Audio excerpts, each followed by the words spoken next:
Subscribe कीजिए study निवास channel को और बेल आइकन को दबाइए किसी भी लेटेस्ट वीडियो की नोटिफिकेशन सबसे पहले पाने के लिए। हेलो फ्रेंड्स, 11th फिजिक्स सीखने की सीरीज में हम लोग यूनिट एंड डायमेंशन चैप्टर पढ़ रहे थे। अब तक इस चैप्टर में हम लोगों ने फिजिकल क्वांटिटी, फंडामेंटल क्वांटिटी एवं ड्राइव क्वांटिटी एवं सिस्टम ऑफ यूनिट्स को पढ़ा था। सिस्टम ऑफ यूनिट्स में हम लोगों ने बेसिकली CGS, MKS, FPS एवं SI यूनिट को जाना था। आज के लेक्चर में हम लोग टाइप्स ऑफ फिजिकल क्वांटिटी को समझने का प्रयास करेंगे। किसी भी क्वांटिटी को बेसिकली मैग्नीट्यूड एवं डायरेक्शन पर डिपेंडेंसी के आधार पर 3 भागों में बांटा गया है, जिसमें से पहला क्वांटिटी है स्केलर क्वांटिटी, ठीक है। दूसरा क्वांटिटी है आपका वेक्टर क्वांटिटी और आपका जो थर्ड है तो वो आपका है सप्लीमेंट्री क्वांटिटी। तो आपका जो है scalar quantity, scalar quantity is defined as the physical quantity which doesn't depend on direction, it has only magnitude. मतलब कि एक ऐसा क्वांटिटी जिसके पास सिर्फ मैग्नीट्यूड हो और वह आपका जो है डायरेक्शन पे डिपेंड नहीं करता हो, तो ऐसे क्वांटिटी को हम लोग स्केलर क्वांटिटी कहेंगे। जिसका एग्जांपल है टाइम, डिस्टेंस, मास, एरिया, ETC। जैसे टाइम, अब टाइम एक स्केलर क्वांटिटी है। कैसे? जैसे कि आप 6 बजे से 8 बजे के बीच का टाइम मेजर करो, मतलब 6 AM से 8 AM के बीच का टाइम अगर आप मेजर करते हो तो 2 आवर आपको मिलेगा, ठीक है। तो ये अगर आप नॉर्थ मतलब कि जो डायरेक्शन में जाओ या फिर आप साउथ में जाओ या ईस्ट में जाओ या फिर वेस्ट में जाओ, तो 6 AM और 8 AM के बीच का जो आपका टाइम गैप है वो आपका 2 आवर ही रहेगा, ठीक है। तो ये आपका जो टाइम जो है ये आपका डायरेक्शन पे चेंज नहीं करता है। जैसे आप घड़ी पढ़ रहे हो, ठीक है, घड़ी को आप किसी भी एंगल में आप रोटेट करके देखो तो जो एक्चुअल टाइम है आपका, वही टाइम आपका घड़ी जो है आपका शो करता है। तो आपका टाइम जो है ये एक स्केलर क्वांटिटी है, इसके पास सिर्फ मैग्नीट्यूड है, डायरेक्शन के पास में नहीं है, इसलिए यह आपका स्केलर क्वांटिटी के कैटेगरी में आएगा। डिस्टेंस, इस डिस्टेंस के बारे में हम तब बात करेंगे जब इस वेक्टर क्वांटिटी को डिस्क्राइब करेंगे, और ये वेक्टर क्वांटिटी को हम जस्ट अभी इसके बाद ही डिस्क्राइब करने वाले हैं, तभी इस डिस्टेंस और डिस्प्लेसमेंट को हम एक साथ समझाएंगे जिससे आपको अच्छे से समझ में आए। तो ये दूसरा है मास। तो मास भी एक स्केलर क्वांटिटी के कैटेगरी में आता है, ठीक है। तो मास बेसिकली क्या होता है, जैसे आपके पास में 5 kg मास है और इस 5 kg मास को भी आप किसी भी डायरेक्शन में चले जाओ उसका मास वही रहेगा। मान लो आपके पास में 2 kg का गोल्ड का कोई पीस है, तो उसको आप किसी भी एंगल में रोटेट करो या फिर क्या कहते हैं किसी भी डायरेक्शन में लेके जाओ तो उसका जो है मास, जो गोल्ड पीस का मास 2 kg ही होगा। तो इसका मास डायरेक्शन के साथ वेरी नहीं हो रहा है, इसके पास सिर्फ मैग्नीट्यूड है, इसीलिए जो है ये मास भी आपका स्केलर क्वांटिटी के केस में आएगा। बट याद रखिएगा, मास आपका स्केलर क्वांटिटी है बट आपका वेट जो है वो स्केलर क्वांटिटी नहीं है, क्योंकि मास आपका वेरी करता है। जैसे आपका जो मास जो होता है बेसिकली वो आपका होता है m, बट आपका जो वेट होता है, ठीक है, वेट आपका होता है mg। और g जो है, g के आप m का मान तो डायरेक्शन पर डिपेंड नहीं करता है, बट g का मान जो है डायरेक्शन पर डिपेंड करता है, इसीलिए जो ओवरऑल वेट जो है आपका ये आपका डायरेक्शन पर डिपेंड करता है, इसलिए वेट भी आपका जो है वेट आप डिपेंड करता है। तो वेट आपका स्केलर क्वांटिटी के कैटेगरी में नहीं आएगा, क्योंकि इसके पास मैग्नीट्यूड डायरेक्शन दोनों हो गया। उसके बाद एरिया है, एरिया भी आपका जो है स्केलर क्वांटिटी के कैटेगरी में आएगा। क्यों? तो देखो, जैसे आपके पास में कोई स्क्वायर है, आपको उस स्क्वायर का एरिया फाइंड करना है, ठीक है। तो उस स्क्वायर का एरिया फाइंड करने के लिए आपको क्या चीज़ का नेसेसरी है, तो उस स्क्वायर का आपको जो एरिया फाइंड करना है उसके लिए आपको उसका जो साइड है, उस साइड का जो लेंथ है, उस लेंथ का आपको जो है मैग्नीट्यूड चाहिए। क्योंकि अगर आपका नेगेटिव कोऑर्डिनेट में आपका स्क्वायर बन रहा है तो वहाँ आपको साइड का जो लेंथ है वो आपके पास में नेगेटिव आ जाएगा, इसीलिए वहाँ पे आपको जो लेंथ को जो है आपको मैग्नीट्यूड लेना पड़ेगा। और ये जो है आपका जैसे मान लो स्क्वायर है, स्क्वायर को आप नॉर्थ में जाओ, साउथ में जाओ, ईस्ट में जाओ या फिर वेस्ट में जाओ, या फिर आपका अगर स्क्वायर इस प्रकार है तो भी इसका एरिया आपका जो है इसका साइड A है तो इसका एरिया आपका A² ही होगा, ठीक है। अगर आप इस स्क्वायर को आप रोटेट कर दे रहे हो आप 90 डिग्री से, तो भी इस स्क्वायर का आपका एरिया जो है आपका A² ही होगा। मीन्स इससे आप कुछ भी करो, आप किसी भी डायरेक्शन में लेके जाओ, इसका जो है स्क्वायर का एरिया सेम रह रहा है। उसे अगर आप ट्रायंगल में भी चेक कर सकते हो, अदर कुछ भी चीज़ का आप एरिया फाइंड करके आप देख सकते हो, वो एरिया जो है डायरेक्शन पे डिपेंड नहीं कर रहा है। तो इसीलिए जो आपका एरिया को जो है भी स्केलर क्वांटिटी के जो है कैटेगरी में रखा गया है, क्योंकि इसके पास में सिर्फ मैग्नीट्यूड है, डायरेक्शन तो ये डिपेंड नहीं करता है।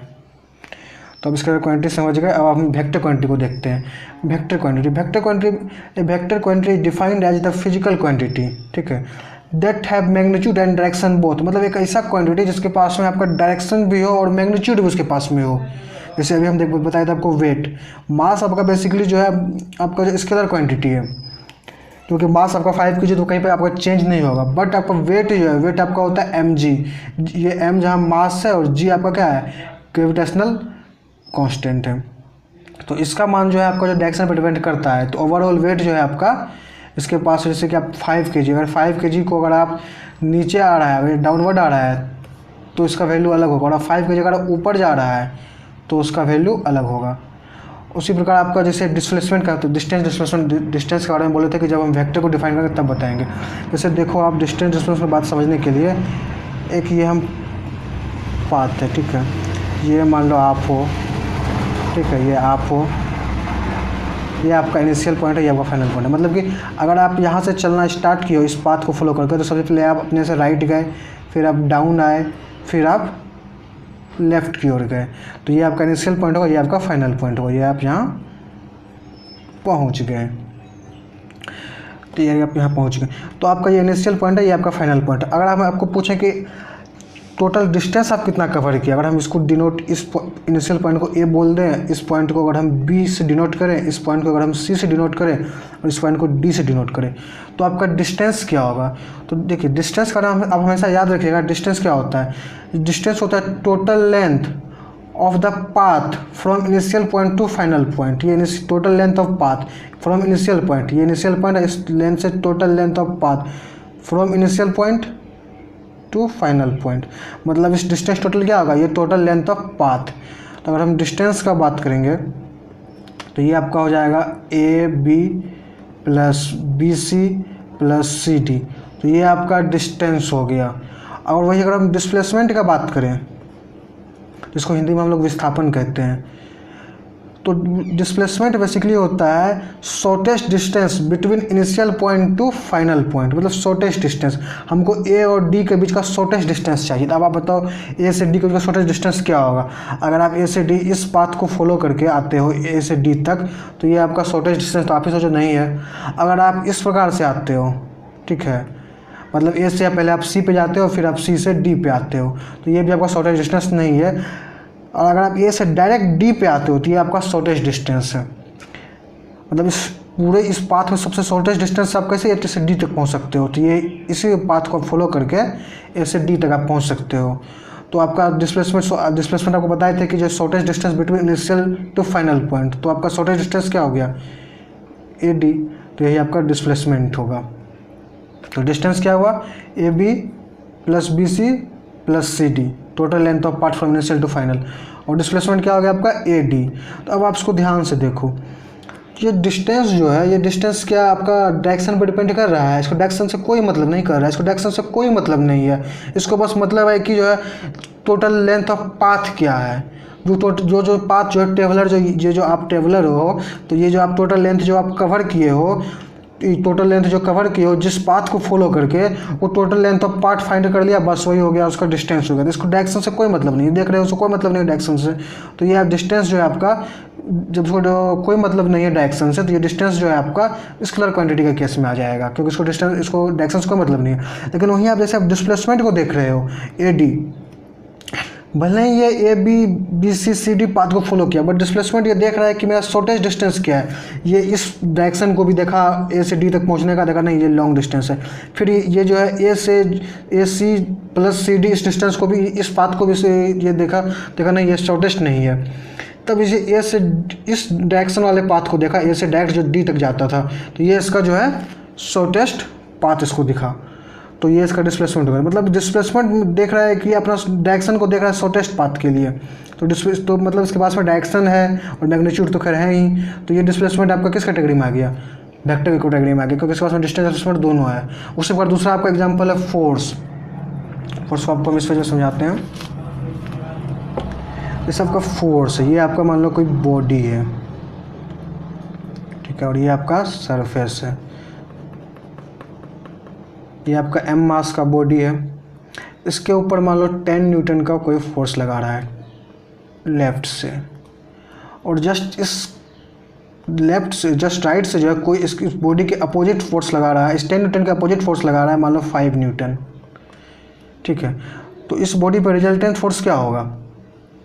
तो अगर इस बॉडी पर आप एफ रिजल्टेंट निकालने के लिए आपको बोले तो आप हमेशा याद रखिएगा कि दो अपोजिट डायरेक्शन का जो फोर्स होगा उसके बीच में जो डिफरेंस किया जाता है, ठीक है, उसका अंतर निकाला जाता है। और अगर दो जो सेम डायरेक्शन का फोर्स होता है वो जुटता है, मतलब दो अपोजिट डायरेक्शन का फोर्स हमेशा घटता है और दो सेम डायरेक्शन का फोर्स हमेशा जुटता है। ये दोनों फोर्स एक दूसरे के को अपोज कर रहा है। तो एफ रिजल्टेंट क्या होगा? 10 newton minus 5 newton is equal to 5 newton, ठीक है। मतलब इस एम मास के बॉडी पर कितना फोर्स लग रहा है? 5 न्यूटन। और इस बॉडी का तब डायरेक्शन क्या होगा? ये बॉडी का डायरेक्शन होगा राइट की ओर, और कितने से फोर्स से मूव करेगी? 5 न्यूटन की फोर्स से राइट की ओर मूव करेगी, ठीक है। उसी प्रकार आपका जो है कोई दूसरा बॉडी है, मान लो ये आपका कोई दूसरा बॉडी है, ठीक है, ये एम मास का आपका कोई दूसरा बॉडी है। अगर इस पर जो है 10 न्यूटन का एक फोर्स लगे और दूसरा आपका जो है 10 न्यूटन का एक और फोर्स लगे इस पे, अब आपका एफ रिजल्टेंट फोर्स क्या होगा इस एम मास बॉडी पे? आपको अभी जस्ट बताए थे कि अगर सेम डायरेक्शन में फोर्स लगेगा तो फोर्स ऐड होता है।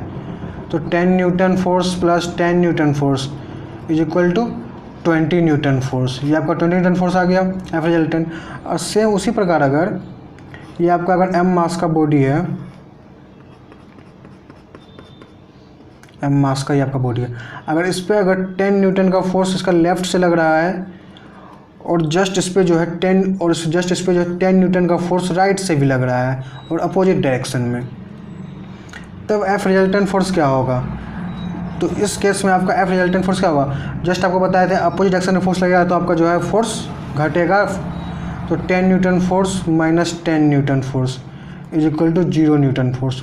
तो मतलब कि जो है ये फोर्स इस बॉडी पे जो है रिजल्टेंट फोर्स 0 लग रहा है। ये बॉडी मूव नहीं करेगी, ना ये बॉडी लेफ्ट जाएगी ना ये बॉडी आपका राइट की ओर जाएगी, ठीक है। तो यहाँ से आप देख रहे हो ये फोर्स क्या है? ये फोर्स अब डायरेक्शन एफ रिजल्टेंट फोर्स आप निकाल रहे हो तो ये डायरेक्शन पे डिपेंड कर रहा है। आप देख रहे हो कि फोर्स सेम डायरेक्शन में लग रहा है कि अपोजिट डायरेक्शन में लग रहा है, उस अनुसार एफ रिजल्टेंट फोर्स निकाल रहे हो। तो मीन्स फोर्स आपका जो रिजल्टेंट फोर्स जो है आपका डायरेक्शन पे डिपेंड कर रहा है। तो डायरेक्शन पर अगर डिपेंड कर रहा है तो ये आपका जो है फोर्स किस कैटेगरी में आएगा? तो ये फोर्स आपका जो है वेक्टर कैटेगरी में आएगा, ठीक है। और एक चीज़ आपको समझाते हैं, जैसे कि अगर आप स्केलर सम की बात करोगे, स्केलर सम, तो अगर वहाँ पे हम 2 डिजिट को जोड़ते हैं, जैसे मान लो 5 और 5, तो ये ऑलवेज होगा 10 होगा, ये स्केलर क्वांटिटी के केस में। बट अगर हम वेक्टर सम की बात करते हैं और कोई अपने मन से 2 डिजिट लेते हैं, मान लो कि अगर हम लेते हैं 10 + 10, कुछ भी आप ले सकते हो अपनी इच्छा से, तो 10 + 10, तो इसका वैल्यू क्या होगा? अब क्योंकि स्केलर क्वांटिटी सिर्फ मैग्नीट्यूड डिपेंड करता है, डायरेक्शन से इसको कोई मतलब नहीं था। जो डायरेक्ट हम 5 to 5 ऑलवेज 10 होगा, ये 10 ऑलवेज होगा। लेकिन वेक्टर सम डायरेक्शन पर डिपेंड करता है। ये 10 जो लग रहा है ये किस अपोजिट डायरेक्शन में लग रहा है कि किस डायरेक्शन में लग रहा है कि जो है इंक्लाइंड होकर लग रहा है, आपको पता नहीं है। तो एक इसका आप डायरेक्ट 20 नहीं कर सकता। इसका वैल्यू या तो 0 हो सकता है, इसका वैल्यू मिनिमम, और इसका वैल्यू जो है 10 + 10 का मैक्सिमम वैल्यू हो सकता है 20, ठीक है। और या फिर इसका वैल्यू जो है 0 और 20 के बीच में कुछ भी इसका वैल्यू आपका हो सकता है, कुछ भी इसका, ये जस्ट डिपेंड करेगा आपका डायरेक्शन पे। इसलिए कहा जाता है फोर्स आपका एक जो है वेक्टर क्वांटिटी है। जैसे आप यहाँ पे देखे थे 10 न्यूटन का फोर्स लग रहा है, इधर भी 10 न्यूटन का फोर्स, मैक्सिमम कितना फोर्स आपको मिला? 20 न्यूटन। 10 + 10 20 हो गया आपका। लेकिन जब फोर्स दोनों जो है अपोजिट डायरेक्शन में लग रहा था, 10 + 10, तो वहाँ आपको कितना रिजल्टेंट फोर्स आया? 0। मीन्स 10 + 10 वेक्टर सम में 0 भी हो सकता है। 10 + 10 इज इक्वल टू 0 और 10 + 10 इज इक्वल टू 20। वही अगर इस फोर्स के जगह इस 10 के और या फिर एक ऐसा बॉडी होता, एम मास का ये कोई बॉडी है, मान लो एम मास का कोई बॉडी है, ठीक है। इस पर इधर से अगर आपका 10 न्यूटन का फोर्स लग रहा है, ठीक है, और ये 10 न्यूटन का फोर्स इस इंक्लाइंड होकर लग रहा है, किसी पर्टिकुलर एंगल पे 10 न्यूटन का फोर्स लग रहा है, ठीक है। तो वो आपका एंगल आपको दिया जाएगा किस एंगल पे फोर्स लग रहा है। तो वहाँ पे आपका जो 10 + 10 जो है 0 और 20 के बीच का कोई एक फोर्स का वैल्यू आएगा। 0 और 20 के फोर्स का जो रिजल्टेंट फोर्स जो आपका आएगा तो वो आपका 0 और 20 के बीच का कोई वैल्यू होगा, ठीक है। तो वेक्टर सम 10 + 10 0 भी हो सकता है, 20 हो सकता है, और 0 और 20 के बीच में कुछ भी हो सकता है। वो जस्ट आपका डिपेंड करेगा डायरेक्शन पे। इसलिए फोर्स आपका एक वेक्टर क्वांटिटी है। उसके बाद एक थर्ड एग्जाम्पल हम लिए थे वेलोसिटी। तो वेलोसिटी भी आपका जो है वेक्टर क्वांटिटी है। स्पीड आपका स्केलर क्वांटिटी है, क्योंकि स्पीड बराबर आपका होता है, देखिए स्पीड बराबर आपका होता है डिस्टेंस बाय टाइम, ठीक है। तो चूंकि डिस्टेंस आपका जो है स्केलर क्वांटिटी है, टाइम आपका स्केलर क्वांटिटी है, तो स्पीड आपका क्या आएगा, वो भी आपका आएगा स्केलर क्वांटिटी। बट जब हम वेलोसिटी की बात करेंगे तो वेलोसिटी आपका होता है डिस्प्लेसमेंट बाय टाइम। तो डिस्प्लेसमेंट आपका क्या है, डिस्प्लेसमेंट आपका जो है क्या वेक्टर क्वांटिटी है, क्योंकि डायरेक्शन पर डिपेंड कर रहा था, शॉर्टेस्ट डिस्टेंस, अब जस्ट बताए हुए हैं आपको। और ये टाइम, मतलब कि अगर ये डिस्प्लेसमेंट आपका वेक्टर क्वांटिटी है तो ये ओवरऑल वेलोसिटी क्या होगा, ये आपका वेक्टर क्वांटिटी है। मतलब ये दो में से अगर एक भी अगर आपका जो है वेक्टर क्वांटिटी आ जा रहा है तो ओवरऑल आपका जो क्वांटिटी होगा वो आपका जो है वेक्टर क्वांटिटी होगा। तो वेलोसिटी आपका वेक्टर क्वांटिटी है, ठीक है। ओके, स्केलर क्वांटिटी और वेक्टर क्वांटिटी के बारे में बात करने के बाद जो है क्वांटिटी का जो थर्ड पार्ट है वो आपका है supplementary quantity. Supplementary quantity are geometrical quantity. This quantity are not still classified either as scalar और vector quantity. Means supplementary quantity जो है आपका वो आपका एक geometrical quantity है, ठीक है। और यह quantity जो है ना ही आपका स्केलर क्वांटिटी के क्राइटेरिया के अंतर्गत है और ना ही आपका वेक्टर क्वांटिटी के क्राइटेरिया में इसको रखा गया है। मीन्स इसके अंदर जो है आपका सप्लीमेंट्री क्वांटिटी है, इसके अंदर आपका जो है वेक्टर क्वांटिटी का भी जो है कुछ गुण है और कुछ गुण इसके अंदर भी जो है स्केलर क्वांटिटी का भी है। मीन्स ये किसी टाइम वेक्टर क्वांटिटी की तरह बिहेव करता है तो किसी टाइम ये स्केलर क्वांटिटी की तरह बिहेव करता है, इसीलिए इसको एक अलग नाम दिया गया है जो है स्केलर क्वांटिटी। स्केलर क्वांटिटी जब बेसिकली एप्लीकेबल होता है सर्कल में और जो है 3D बॉडी में, वहाँ पे यह क्वांटिटी आपको देखने को मिलता है। इसका जो सबसे बेस्ट एग्जांपल है, जो फेमस एग्जांपल है, तो वह है जैसे एंगल। जैसे आपका एंगल है, ठीक है। तो एंगल जो है आपका may be a scalar quantity, मतलब एंगल स्केलर क्वांटिटी भी हो सकता है और आपका वेक्टर क्वांटिटी भी हो सकता है। अब एंगल जो है बेसिकली स्केलर क्वांटिटी है, जिसमें चेंज नहीं होता, लेकिन जब आप एंगल को रोटेट करते हो किसी पर्टिकुलर डायरेक्शन में किसी पर्टिकुलर एंगल से, तो यह एंगल जो है आपका वेक्टर क्वांटिटी की तरह बिहेव करता है, क्योंकि आपका रोटेशन जो है, हमेशा याद रखिएगा, रोटेशन जो है आपका वो आपका एक वेक्टर क्वांटिटी है, ठीक है। तो एंगल आपका जो है एक सप्लीमेंट्री क्वांटिटी का एग्जांपल है। इसको अगर आपको डिटेल में समझना है तो जैसे एंगल π/4, तो angle π/4 hasn't proper direction, but हम लोग एंगल π/4 को किसी भी डायरेक्शन में कितना भी मूव कर सकते हैं और इस मूवमेंट के कारण जो है π/4 का वैल्यू चेंज होता रहेगा। और आपको हम समझाते हैं 4 कोऑर्डिनेट से। तो अगर आप एंगल π/4 लेते हो तो आपका एंगल अगर π/4 ले रहे हो, ठीक है, तो ये आपका फर्स्ट कोऑर्डिनेट होगा, ये आपका अगर मान लेते हो तो फर्स्ट, ये आपका सेकंड कोऑर्डिनेट मान लेते हैं, ये आपका थर्ड कोऑर्डिनेट मान लेते हैं। उसी प्रकार इसको आपका जो है 4 कोऑर्डिनेट मान लेते हैं। अब देखो इस एंगल π/4 का अगर हम फर्स्ट कोऑर्डिनेट में बात करें तो इस एंगल π/4 का साइन π/4 का वैल्यू का हम बात करें तो वो आपका होता है 1/√2। तो इसके अंदर चेंजेस नहीं हुआ। लेकिन इसी π/4 को अगर हम 90 डिग्री से रोटेट कर देते हैं, ठीक है, क्लॉकवाइज डायरेक्शन में, तो अब जो है साइन π/4 का जो वैल्यू है तो 1/√2 ही होता है, ठीक है। मीन्स 90 डिग्री के रोटेशन के बाद भी जो है इस वैल्यू में कोई चेंजेस नहीं आया है। तो अब तक जो है हमारा ये जो एंगल है रेडियन, तो ये आपका स्केलर क्वांटिटी की तरह बिहेव कर रहा है। बट जो है फिर से जैसे इसे आप 90 डिग्री से रोटेट करते हो क्लॉकवाइज डायरेक्शन में इस एंगल को, अब जो है आपका साइन π/4 जो है इज इक्वल टू हो जाता है -1/√2। मीन्स जो है मैग्नीट्यूड तो सेम रहा 90 डिग्री के रोटेशन के बाद, लेकिन जो है इसका जो साइन जो है वो चेंज हो गया है। अब जो है ये जो है आपका एंगल वेक्टर क्वांटिटी की तरह बिहेव कर रहा है, क्योंकि जो है इसमें मतलब डायरेक्शन चेंज होने के बाद जो है इसका वैल्यू चेंज हो जा रहा है।